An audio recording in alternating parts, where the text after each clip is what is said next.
Well, good afternoon, everyone. On a more serious note, over the past 10 years, as you know, we have adopted many groundbreaking and controversial public health policies, from banning smoking in the workplace to requiring chain restaurants to post calorie counts, to banning trans fats, to posting letter grades in restaurants, to prohibiting smoking in parks and on beaches.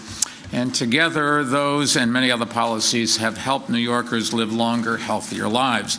Life expectancy in our city is now 3 years longer than it was in 2001 and more than 2 years longer than the national average. But as far as we've come, there is one public health crisis that has grown worse and worse over the years, and that is obesity. Obesity is a leading cause of diabetes, heart disease, and other deadly killers. We've tackled it by promoting exercise and healthy eating, and by supporting green markets and encouraging bodegas to carry fresh fruits and vegetables. But the fact is, as we all know, that is not enough. If we are serious about fighting obesity, we have to be honest about what causes it, and we have to have the courage to tackle it head on. 70,000 people will die of obesity in America this year. 5,000 people in New York City will die of obesity. Now, the best science tells us that sugary drinks are a leading cause of obesity. Some people say, just talk about the problem, raise awareness, and hope that results in change. But it's not enough to talk, and it's not enough to hope. We have a responsibility as human beings to do something, to save each other, to save the lives of ourselves, our families, our friends, and all of the rest of the people that live on God's planet.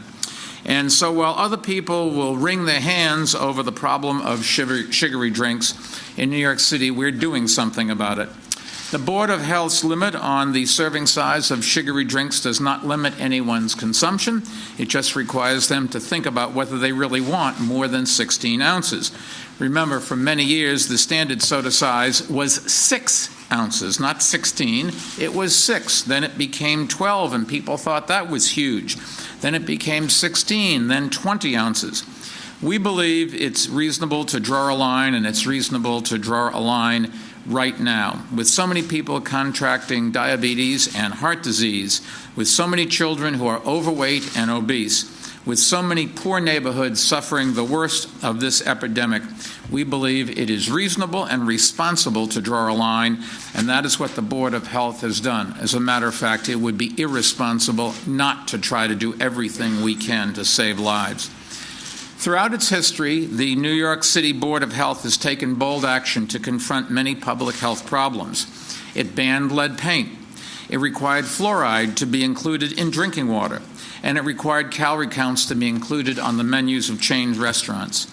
In each of these cases, the federal government later followed the Board of Health's example. Our Board of Health has always been a pioneer, and we're very proud of it. It has always been ahead of the curve, and you would expect nothing less from this city. Banning trans fats and adopting restaurant grading are just two other recent examples of that. Limiting the size of sugary beverages is consistent with the Board of Health's tradition and its mission, and we believe that ultimately the courts will find it consistent with the law. Being the first to do something is never easy. When we began this process, we knew we would face lawsuits. Anytime you adopt a groundbreaking policy, special interests will sue. That's America. But we strongly believe that in the end, the courts will recognize the Board of Health's authority to regulate the sale of beverages that have virtually no nutritional value and which, consumed in large quantities, are leading to disease and death for thousands of people every year. There are many, many instances where a lower court decision has gone against us and then been reversed. If lower court rulings had always stood, Grand Central Terminal would have been knocked down 40 years ago. And we're confident that today's decision will ultimately be reversed too. And with that, we'd be happy to take a few questions.